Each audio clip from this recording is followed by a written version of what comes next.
Hello, everyone, and welcome to 180 Degrees of Impact.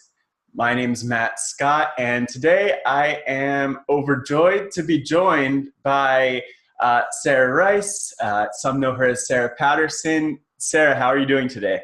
I'm doing wonderful. I'm happy to be meeting with you. Awesome, and it's great to have you. And I know you're just kicking off your day, but for me, this is a great lunch break and a great way to kind of uh, add some coffee into my routine because I haven't had enough coffee. Right here.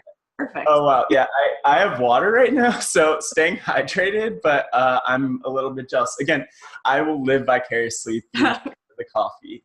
But just as we get started, I would love for you to introduce yourself to the 180 Degrees of Impact audience and let them know who you are and what you're up to, because I know it's a lot.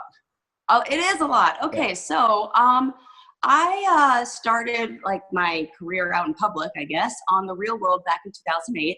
I was on The Real World Brooklyn, and while I was on there, I knew I was an advocate for victims of sexual abuse. That's like what I've been doing kind of on the side, and I've been training to work with those individuals and doing like some counseling on the side here and there for summer camps, things like that.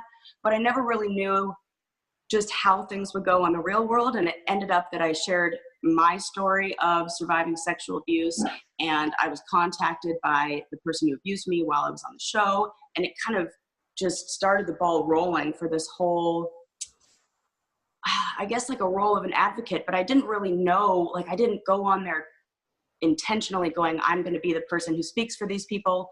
But in everything that happened, I kind of learned that nobody had ever spoken out about that on reality television ever. Like I had never seen somebody who was talking about overcoming sexual abuse, nobody who talked about it being okay, nobody who just said like, hey, let's talk about it. And I was overwhelmed with the outpouring of support and love that I got afterwards. And I was lucky enough to be connected with a bunch of wonderful people who are also advocates, who are doing wonderful work, more than I ever would. They're like superheroes, people like Angela Rose for PAVE. And it just kind of catapulted me into this speaker advocate position. And, once I saw the impact that just one voice could have, I realized the importance of empowering others to have a voice. And that's really been my mission since then, and in life, really. I'm getting my master's in marriage and family therapy, and I'm, many hours away, clinic work. We have to get 3,000 hours to get our license, but I still have about 2,500 to go before I'm licensed. But I will be a therapist, hoping to empower other people to use their voices in the right way. And I just saw, how powerful that can be, and that kind of became the life's goal there. Oh, and then on top of that, I host a podcast. That's the super fun stuff. That's where I get to like still be that goofy girl from the real world, get to get brainy, talk about fun stuff from the show. And I do it all with my best friend, Susie, who you guys probably know from back in the challenge days. And Yeah, thank you. And I think that's a good little introduction and overview. And as you were saying, well, there are a few things that occurred to me. One is I'll say, rediscovered you and what you're doing through Angela Rose and talking with her a couple of years ago now. And then that's when I found the podcast. And I'm like, what's going on here? Like, these people are from the challenge, which I think is really cool, because I was back in the day, into that. But then also just hearing you talk about all these different topics, especially as it related to feminism for some of the episodes. I know it was all over the place, more topic-based when you first started, but I'm still tuned in. And I think it's cool that you're using your voice not just to like talk about the challenge and those things, but really to talk about something that's so close to your heart when it comes to sexual abuse and sexual violence. But the other thing that occurred to me is that it was only 2008 that you did that. And I can't believe that there weren't those voices out there. I know. Like, there really didn't exist. Yeah. I go back and it's like nobody talked about that. Our show was the first show to have a transgendered person on the show. Yeah. That wasn't even that long ago. Yeah.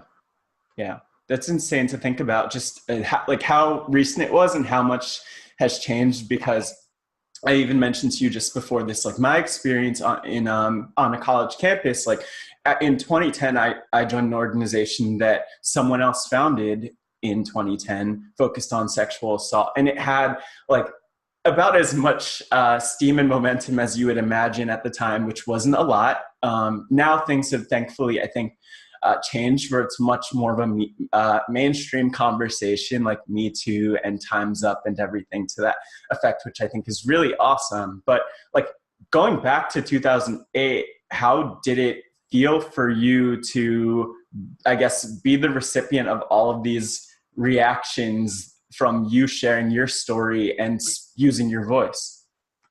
You know, it was overwhelming. And there's something unfortunate that happens where you'll hear 100 wonderful things and then one thing where somebody's, I don't know, says something mean or says something that just reminds you of a time when you were we'll say less evolved or not as strong of a person. And it just can really derail that train. And it was like that for me.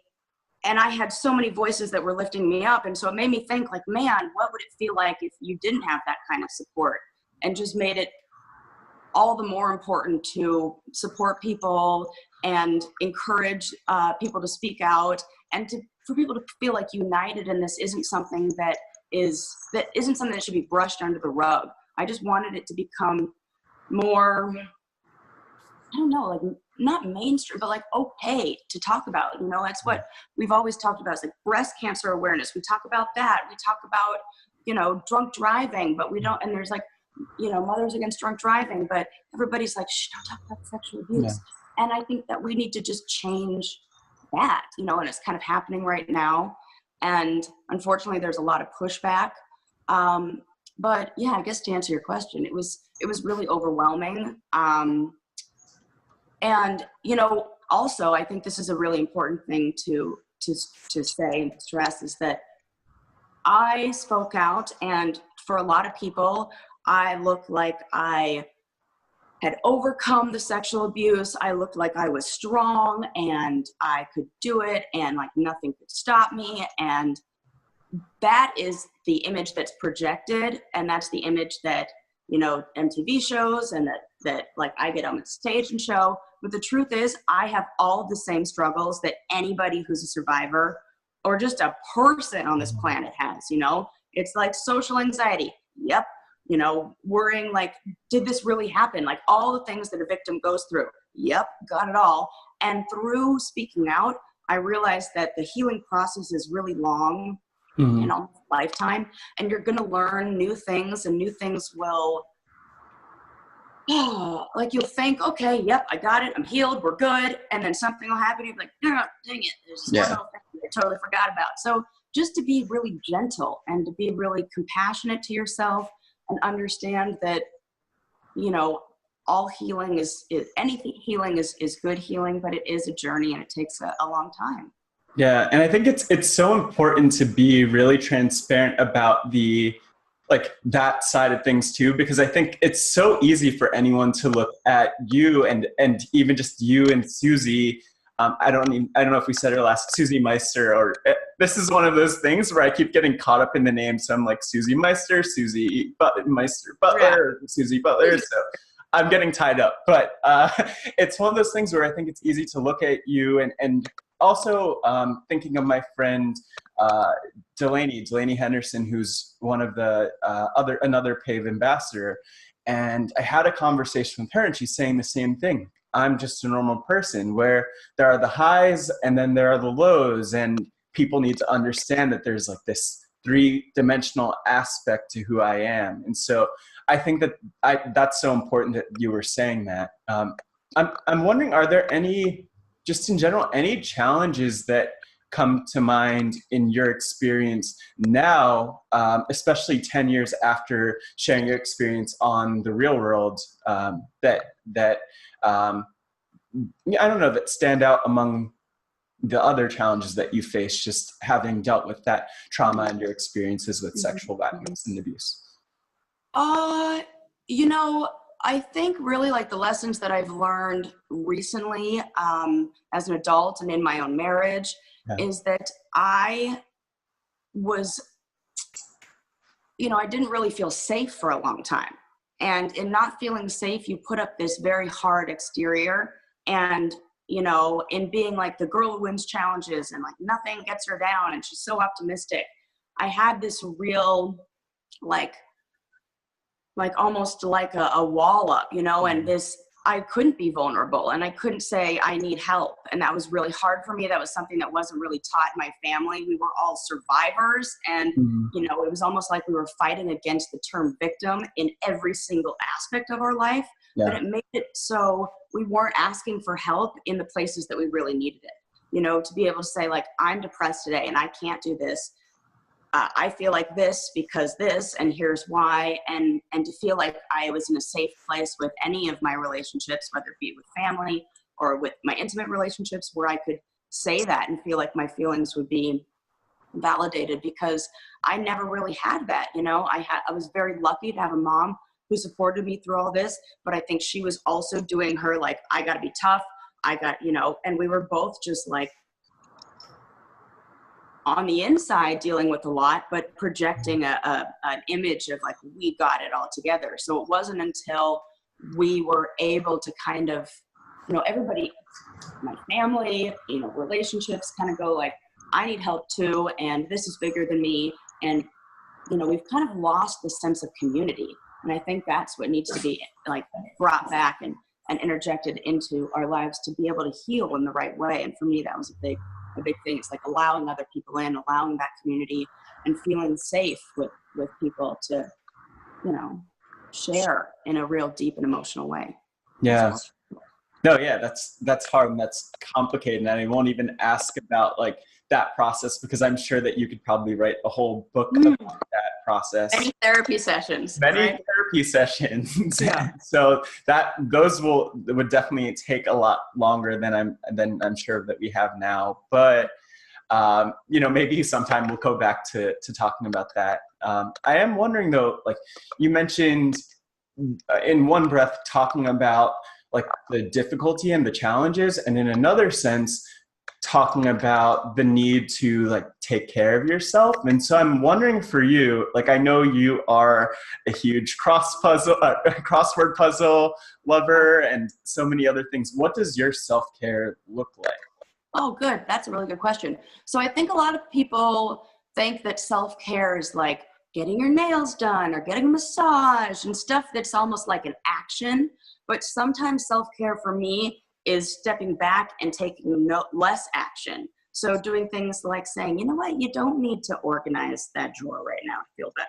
Or, you know what, say no to that party that you don't really want to go to because it would feel too draining. You know, I use this with my clients, and I say it to myself, mostly myself use this lesson. But I say we wake up in the morning with like a wad of like $100 of like emotional cash that we have to spend. And we can give it wherever we want. And some things give us money back, like a good conversation like this, where I feel heard and we get to talk about things that we don't usually get to talk about, is like putting money into my emotional bank. And then sometimes you are with people who take a lot of that emotional money from you and really drain you. And I just I'm trying to do a better job at looking at that account and going, okay, am I like, how much money do I have left? How much energy do I have left? Do I need to do something like maybe get off social media for a few hours and like not deal with any of that? Do I need to just like take a step back and, you know, practice some mindfulness for a second? Yeah. Like, what does that tank look like? And checking in and just being more mindful of what I need, whether that's sleep or I need to have some food or I need to just like, you know, I feel like I have more energy to give when I'm able to give more energy back to myself. Yeah. Yeah. I'm wondering though, like you mentioned, you know, sometimes there are those conversations and those moments for you that give you more energy or like give you life in the day. And I know for me and probably I'm sure a lot of people who are listening, it's for them when they get like the notification on their phone that's like, oh, here's the Brain Candy podcast, or here's something cool that Sarah and Susie are putting out. And I just want to recognize that, because I'm sure that there are a lot of people who are listening to what you're saying and are literally thinking that like you are the source of kind of that, or one of the sources of that replenishment for them. Oh, thank you. Well, that's like totally what I mean by community. Yeah. It's like a safe place where we can just be ourselves and talk about it and like have people listen and they can kind of, learn about themselves, maybe ask themselves some questions, but also have fun along the way. Yeah. Those kind of things. It makes me so happy to know that I could be that, because so many other podcasts are that for me. So. Yeah, and actually, that's kind of where I was going with that. Like, who are the different people or sources that give you that replenishment? Like, do you have any shout outs in terms of? I do. Oh, Bodega Boys, they're my favorite. I love them so much. I love the shout outs. Please keep Jesus going. and Mary, they're like, oh my gosh, my podcast goals. They're so funny. I love Tudo Queens. They're one of my favorite. Armchair Expert. That's a really good one. And then every now and then it's so weird, but sometimes it's like stuff gets too real at the clinic. And when I deal with a lot of stuff, it's almost like I need to hear something even crazier than what I hear during the day. So I listen to like The Serial and Dear John and like Dr. Death and all those ones. Yeah. I don't know. For some reason, I'm like, oh, there's way crazier stuff happening over there. So everything over here is totally manageable and fine and we're all good. So. Yeah, no, I could totally relate to that. That makes sense. And I heard some that I definitely listened to when you were mentioning them. But like a couple that I would recommend if you haven't checked them out. There's one podcast called Terrible Thanks for Asking, which is like all a bunch of stories that are like pretty depressing, but they're also just real. Like it's not, here every story doesn't end with a happy ending, and some of them do, but you kind of get to hear people's real experiences and reflections. And I think like that's one that I would recommend. And then there are a bunch of others, like true crime ones, where I relate to that a lot, where it's like, oh man, like it's been a crazy day where I'm gonna listen to this. I'm gonna need some murder to even out. Like, wow, I'm still alive, or that insane thing didn't happen to me. So no, I totally get that. There's like a bunch of people who have studied why that is somehow comforting to us. I don't know why. It's like open and shut case. We feel good about it. We're like, oh, okay. I was going to ask, from your perspective as a marriage and family therapist, or even just like more of the psychology background, if you have any insight into that. But I am wondering, like, what is it that, because I feel like you mentioned you have sometimes crazy days with marriage and family therapy stuff. And you have so many hours ahead of you of that. And so why was that something that, I guess like there are two questions I could ask. Like one is, why did you decide to do it? But I'm really wondering, like, why did you decide that you had to be the one to take on this career as a marriage and family therapist? Oh, that's a good question. I think it was always my role in my family and just in the world as kind of being the one to break the tension. Whether that was breaking the tension through making both people feel better, being a mediator, or it's being funny and making a joke to make people like bring the tension down. And I just really like making people feel better. I feel like I can really pick up on people's energy and pick up on like the meaning behind the meaning. I think because there were so many secrets in my family, I got really tuned in to what were people not saying, and being just really aware of emotions. And even with the like inability to deal with my own, it was almost easier for me to deal with everybody else's. Yeah. So that was always my role. And then when I was on the show, I met so many interesting people, and I saw that regardless of where we come from, regardless of what we've been through, at the core, we all really want the same thing. We want to feel needed. We want self-worth. We want to be loved, and we want to like find what it is that we're passionate about. And that need is universal. And I saw so many people who wanted the same thing but acted out in different ways. So I kind of, I don't know, I just saw the thread, and I was like, I gotta really do this. And I was already people's therapist. I might as well get paid for it.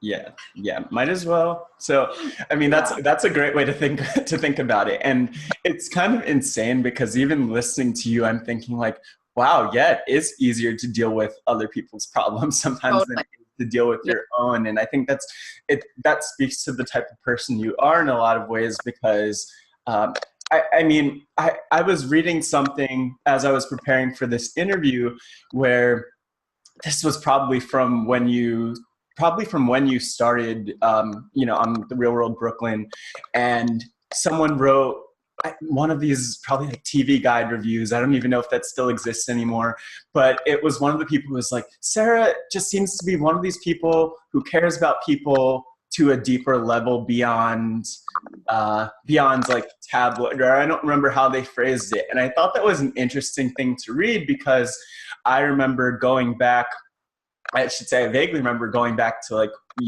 when you had your season out there. I think people could see you had a perspective that was a little bit more deep and distinct than, not to trash anyone, but people were used to seeing on reality TV. And I'm wondering, just with that, I'm sure there were a lot of people who, yes, we mentioned the ones who have been in touch about all of the like positive feedback for you, but like, what are some of those misconceptions about you that you think that people have had and continue to have?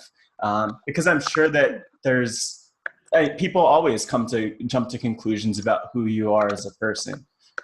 One of the things about being somebody who does care about a lot of other people is that, people look at that and at first they're like, wow, even in comparing me to other castmates, you were kind of like, not to bash your other castmates or whatever. But the way I with some perspective, I've been able to look at it and like, there's a cost benefit to everything. And so in being that person who cares about other people a lot, I sacrificed a lot of my own needs and a lot of the things that, I looked at my other roommates and they were really people like Scott, who was like, I am driven. I got this plan. I'm going to push myself forward.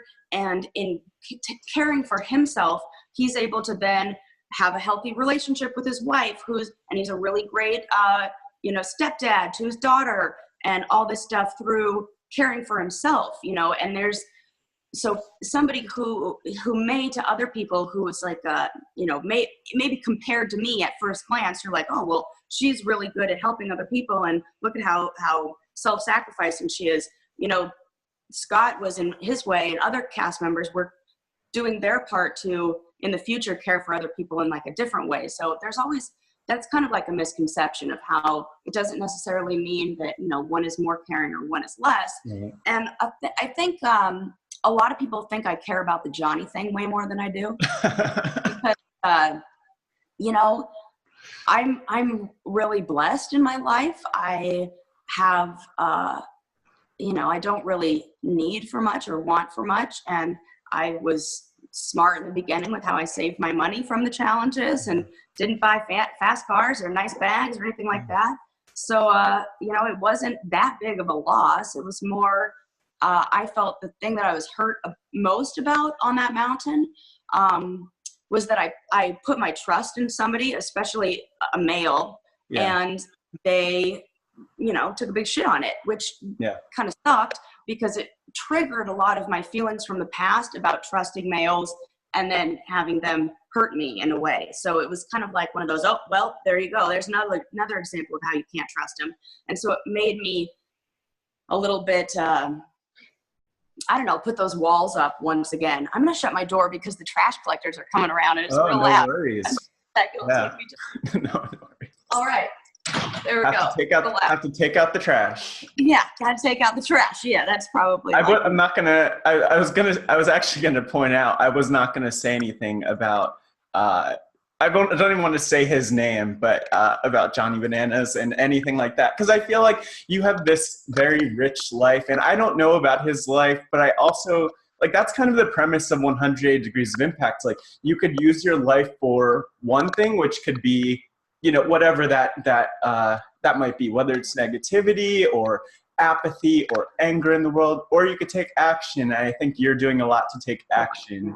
And that's why we're here. And that's why I'm not talking with Johnny Bananas and have no intention to talk with him. But that's a whole other story. Yeah, I mean, I think like we are given this megaphone really, and we have this voice, and rather than being like I felt like for a long time it was my voice coming out of that megaphone, and I was projecting like, I think this and I think that. And I don't know, maybe it comes with what I'm doing for work, or maybe it comes with age, or maybe it comes with, you know, all the experiences from the show. But I think that I have a richer life, happier life, and a fuller life from like holding that megaphone and letting somebody else speak through it, and like patting them on the back and going like, you got this and you can do it, things like that. So I think that we've kind of had enough of certain voices, and some other ones need to be heard even more, and some louder messages like the ones you're sharing, and like the ones Angela shares, the ones we share on the Brain Candy, talking out about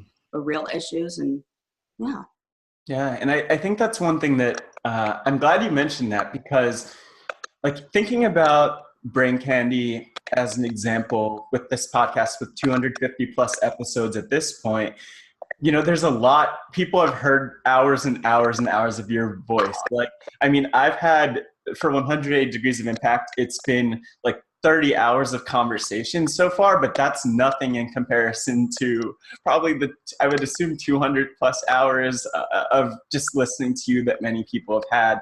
And so I'm wondering just, I want to talk about something that I wasn't thinking of before, which is just, you know, what significance the podcast has for you. I mean, it seems like it's you and Susie just kind of being friends. And I'm wondering, how has that affected like who you are? We talked about self-care and we talked about the podcast a little bit, but I'm just wondering what significance it has for you in your life. Yeah, I don't know if it was from being on the show for a long time, but for me, there's something very therapeutic about being able to like express the things that are going on, to like just really say what I'm dealing with, you know, and be open and honest. I think, oh gosh, it was so difficult to share with everybody what happened, the sexual abuse stuff. But then the things that I got back were so much more healing. So I kind of took that same, I think maybe that, I don't know, created some formula in my experience or my brain that like I recently had a miscarriage, and I was just struggling with that for so long. And it felt like I wasn't talking about it on the show. I didn't even talk about being pregnant on the show. Then a little bit of time passed, and I just felt like I had to talk about it. It's like, I have to share this. It almost felt like I was keeping a secret, or, you know, I just was going around to people and talking about this with my friends or doctors. You know, I went to the dentist and they're like, can we x-ray you? And I'm like, yeah, because I'm not pregnant, things like that. And everybody was like, oh man, me too. That happened to me too. Oh, I can't believe, you know, you're brave enough to talk about it. I'm like, wait a sec. I mean, every single person I've talked to has had this experience, but nobody's talking about it. Well, we need to do this again. And it reminded me once again of what happened back in the day when I talked about sexual abuse, and they were like, oh, me too, me too, me too. I'm like, well, we need to talk about this. So I see the importance of talking about the things that are not easy to talk about. And in some way that makes me feel, I don't know, better and more healed. And it's like, I don't know, I can deal with it better once it's all out on the table. So I really, on my podcast, try to be very authentic, try to be very real. I cry all the time. You're getting like real Sarah on there. And, you know, I talk about, I think it's easy because it's not a video, you know, it's just me and Susie just talking, and it feels, you know, very friendly, and it's like how we would normally talk. So I just feel comfortable to kind of let down my walls there and share. And I know it's not going to be edited out, or things aren't going to be manipulated like they were on the show. Yeah. So I don't know, it feels like therapy to me. Yeah. No, I think, and it sounds it's really interesting. Like, I think that's a great way to put it. And I wasn't sure where you were where you were going with that anyway. But I think it's important because, like, you mentioned your experience with sexual abuse, you mentioned your miscarriage, and I think, like, for me, as a from the listener side of things, or I should say from the brainiac side of things, that, like, and as a guy too, like, I'm 26. I don't have many friends who are, like, planning their lives to that extent. I live in Washington D.C., so, like, people aren't getting married at this age. You have people who are just kind of going along and they're not planning their lives and families and everything. And so it was like an educational experience for me from my perspective. And, like, it's so strange because, I mean, I have, like, a cousin who she has had a few miscarriages, and thankfully she was able to have, kids. And I have a sister who's pregnant with her first child, so, like, I'll be an uncle at some point. But it's like, but at the same time, I have those nerves because I'm like, I know that, sometimes what we have planned doesn't work out for exactly, like, how we want it to work out. But I think it's important that you share that because I feel like now I'm actually aware of that side of things. And again, I'm probably speaking for a lot of other people who could relate to me in terms of now being more aware of that side of things. So thank you for sharing all of that. You. Yeah. And I guess just as a, like, oh, what were you about to say, Sarah? So that's you hit the nail on the head. Really, that's what we want to do, is just bring awareness. Yeah. Like, things, people feel like this sometimes, whether that's, mental illness or miscarriage, or, horrible things that happen, trauma, and, everything. Yeah.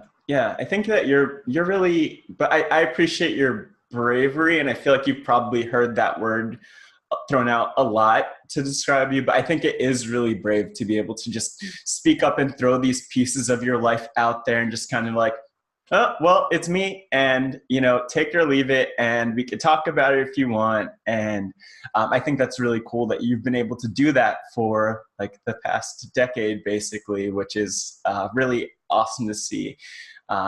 I guess as a follow-up to that, I'm wondering, you talked about the awareness building, but I also know that, like, learning is something that's really important to you. Yeah. I'm wondering, like, where, other than all of your, like, academic studies, sorry, just throwing things all over the place here. I'm wondering, where do you learn, or what are you reading? Like, where are you getting your knowledge right now? I love books, and I didn't even discover, or I say my love for reading was almost reignited a couple of years ago. I think when I started grad school and we were assigned books, and I kind of did the normal thing that you do your entire school, or I did my entire school career. And I was like, oh, well, I'll just skim it and I'll just, like, BS a couple answers as long as I know the answers to the question, like the quiz, because it wasn't material I really cared about. Yeah. And then the book, I remember it was like one of my first classes, and I opened the book, I read the first page, and I was like, oh my God, I love this book. And I read the whole thing, and I was like, oh, this is stuff I actually care about. So that's where, in the beginning of our talk, I talked about self-worth and finding that thing that you're passionate about. Mm-hmm. And I think everybody, Susie and I talk about this a lot. Everybody has something that they can teach you and something that they're passionate about. I don't care if you are like passionate about peanut butter and jelly sandwiches, and like every single, whatever it is, let that be your passion, and find the thing that fills you up. And for me, that's learning about the brain, learning about people's experiences. And I just started becoming more involved in the communities that encouraged that same kind of learning. My mom always said, you hang around with dogs, you get fleas. So I wanted to surround myself with people who were academics, people who cared about the things that I cared about. I started going to, meetups and conventions and, the evolution of psychotherapy conferences and stuff like that. And it's, like, so nerdy. And my husband's like, okay, yeah, that is beyond nerdy, but I love it. And he's in the wine business, and he loves going to wine seminars. Ziggy, That's my dog. He's barking. It's all good. That's how much I love all the psychology stuff. So Yeah, yeah. Is he weighing in on the conversation? he probably is. He is. Yeah. Well, Agrees. when I could figure out like how to translate from like dog to human, we'll definitely have a conversation with. Oh man, he has a lot of personality, so he's probably got a lot to say. Yeah. There's nothing. Relax. He's so silly, and he just makes. I don't know. I'm always a fan of like the dog just kind of wanting to get it. Maybe he'll find some way to like jump up into the frame. I walked by a couple times. You'll definitely. Yeah. Go from I think, but otherwise, I just kind of building on what you were saying. I know you mentioned like kind of having this interest in adventure and like, but also academic pursuits, and then there's the stuff that you did with the challenge, but then also we talked about, your experiences speaking out and really as a survivor. You ever get flack for like being all these different things? Like one thing I think I've noticed is that, or at least I've heard at different points, I think back to the challenge. So this is like back of my head kind of, because this was a few years ago, but like, oh, look, there's Sarah doing crossword puzzles and reading books and being smart. Like, do you actually get that in the real world now, or in the real lowercase? Yeah, right. Pun intended. What's funny is like that show is such a bizarre place because people will. We just did a Challenge Mania live event, and I was basically asked the exact same question of like, how do you feel about them saying like, oh, you like books? It's like, what are you gonna, on there, everybody goes back to like the most basic, I don't know, like animal instinct of like, I'm going to attack the thing that you feel that you care the most about. So a lot of women go on there and they really do care about their appearance. That's very important to them. They spend a lot of time on it. That's an image that they're projecting, and good on them. If I looked like them, I would be walking around bikinis all the time. Don't get me wrong. But because and this is a lot of time, well, anytime there's a fight, whether it's male or female, they go after the thing that they care about the most. So for a lot of women, it's like, oh, you look like this, you're nothing but like, they love to throw around the word fat. It's ridiculous. But if you don't care about that, like I'm not wearing makeup on there. I'm like, I don't do my hair. I don't even care. So they're not going to say like, oh, you don't look good, because I don't care about that. And so they attack the thing that I care about, which is my education. So they'll say either like, oh, you're dumb, which I'm like, okay, you can it because you don't know anything. Mm-hmm. Or they just like tease me about the books and stuff. But that's only because I'm the, odd man out on the show. If they came to my school and they would not say, oh, you're an idiot because you like books. Everybody would be like, excuse me? We love books. Get the heck out of here. So it just is like what environment you're in. And that's really when that hang around with dogs get fleeced thing. You got to surround yourself with people who see the things that you bring to the table and see that light and let it shine instead of trying to put it out. So I don't know why they say that stupid stuff. Plus, I don't say mean things about anybody, really. No, yeah, but you know what? Like that's you make a good point. Like that's the way it is. People attack the things that they feel like are your weakness, but also people will just say stuff that's ridiculous. Like my older sister lives out in LA, and she lived in New York before, and for years was modeling, and so she was like Victoria's Secret model at one point, and like all this other modeling, but she studied computer science and theater in college, graduated with that degree, and it's like people even now are like, oh yeah, she knows how to code. Like I bet she could write a line of code. No, she's like programmed so many apps. She again studied it in college. She works for one of the top fastest growing tech companies building apps. And so like regardless of how many facts and how much data there is to prove that like you could be smart and do these things, or to prove that like it totally makes sense to like care about your education, people will attack those things without considering facts or anything because they know it'll get under your skin, or because they want to put you down to make themselves feel like they're up here. Yeah, it's really, I mean, like on the show all the time, you can see it. I'm like, oh, that person's projecting. Oh, they're projecting. I'm like, oh my gosh. And I remember when I was little, I used to say the phrase, I'm rubber, you're glue, whatever bounces off me sticks to you. Yeah. And just recently I was like, oh my God, I was explaining projecting. Even as a 7-year-old, people are still doing it. I watch everybody go over the house and accuse people of doing the exact same thing they're doing. And everybody just wants to put, like your sister, put everybody in a teeny tiny box of like, this is my idea of what a model is, so you can't be anything different than that. This is what my idea of like even a sexual abuse survivor is, so you're gonna go in this little box. This is what my idea of a challenge winner is. It looks like very specific like this. So if you're outside of it, there, some stuff like that. We need to just expand our definitions of everything and let everyone just freaking be people. Yeah. Sounds simple, but it seems to be the hardest thing for people. No, it's simple. It is really simple because just let people live their lives and be their best selves and everything, and don't try to get in the way. Like, focus on your own progress and all of that, and not on putting other people down so they'll be, stuck behind with like a broken tire or whatever, like you are, So Susie says this all the time, and we say this on the podcast, that a rising tide floats all ships. Yeah. So I think that good that happens to me is good that happens to somebody else. And it's not like this pie where if you have more, I have less. Yeah. And unfortunately, it kind of looks like that on the challenge with how, they divide up money and all this and everybody's going after each other.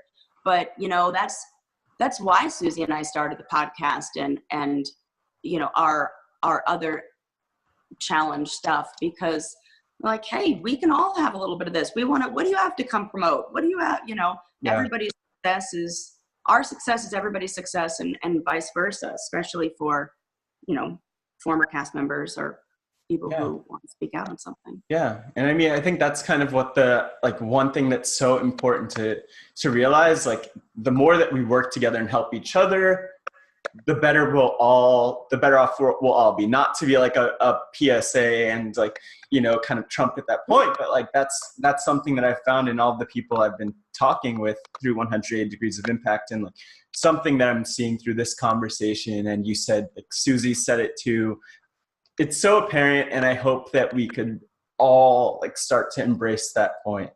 Yeah. But I feel like we could go on forever having this conversation, diving into so many different points.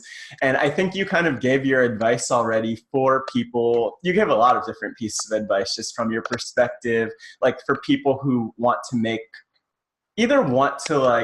a positive change or just live better lives. And so I think a lot of what you're saying, your experiences are like transferable knowledge. But I'm wondering from your perspective, like if your life, to ask one of my favorite questions and final questions, if your life were a book or documentary, what would the title be and why? And I'm curious, would it be a book or a documentary? It's a tough question. You know what? I think it would have to be a documentary because it would need a soundtrack.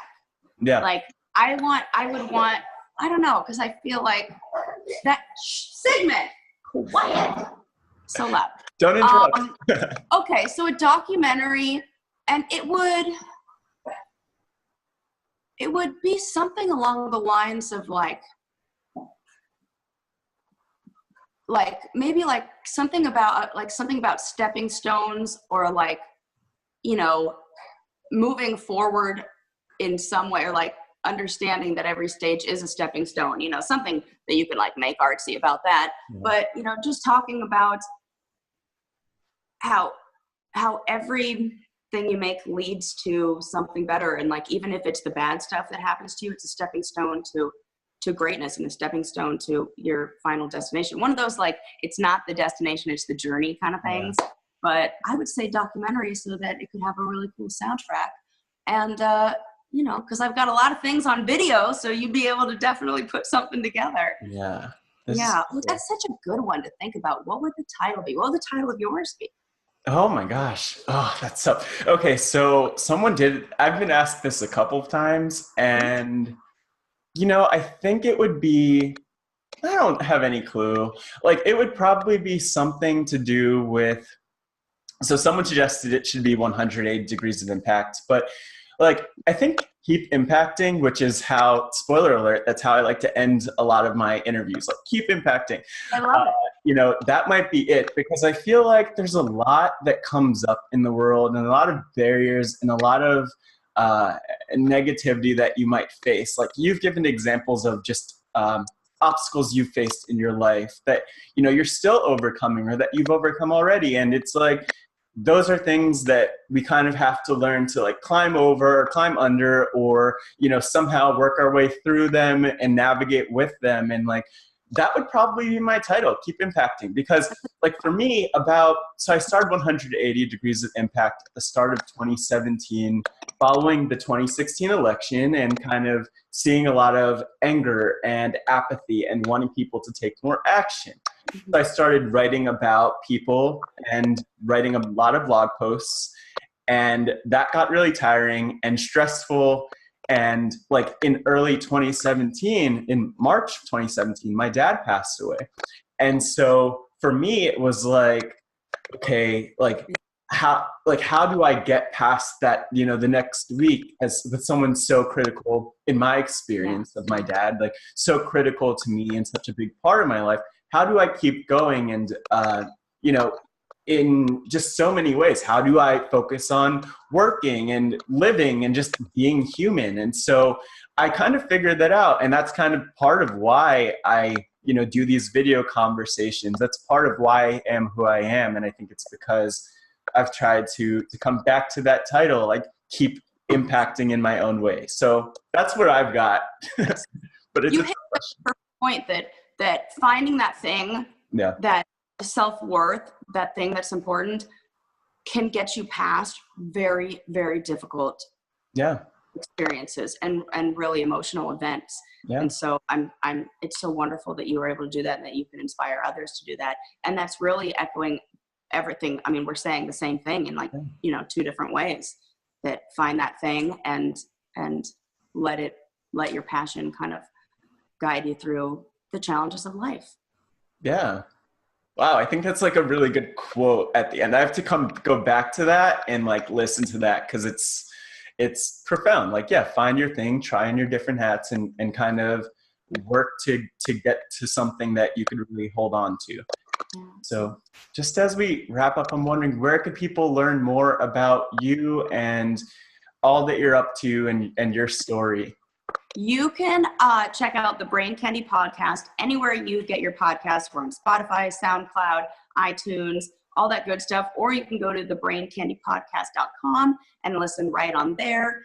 You can also follow me on Instagram. I'm Sarah Rice.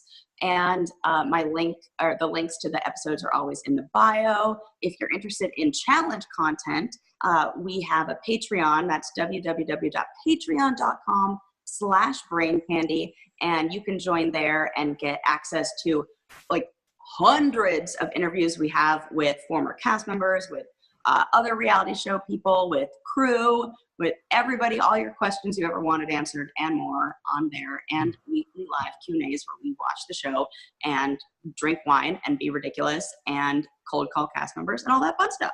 Yeah, I like the balance that you have between, like, you are living it sounds like a very packed and busy and involved life, which is like the kind of life that I like to live too.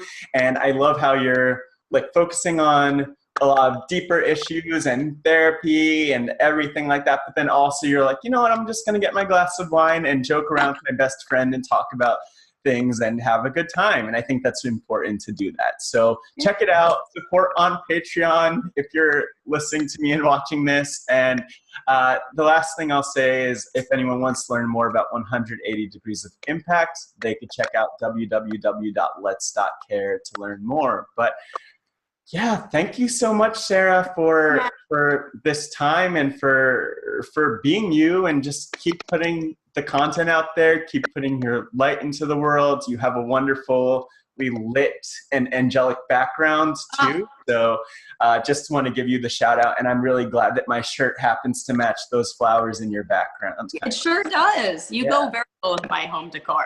We totally Thank you so coordinated. You're so sweet. This was wonderful. And you asked some really great questions, and it feels really nice to get to talk, about this kind of stuff. Yeah.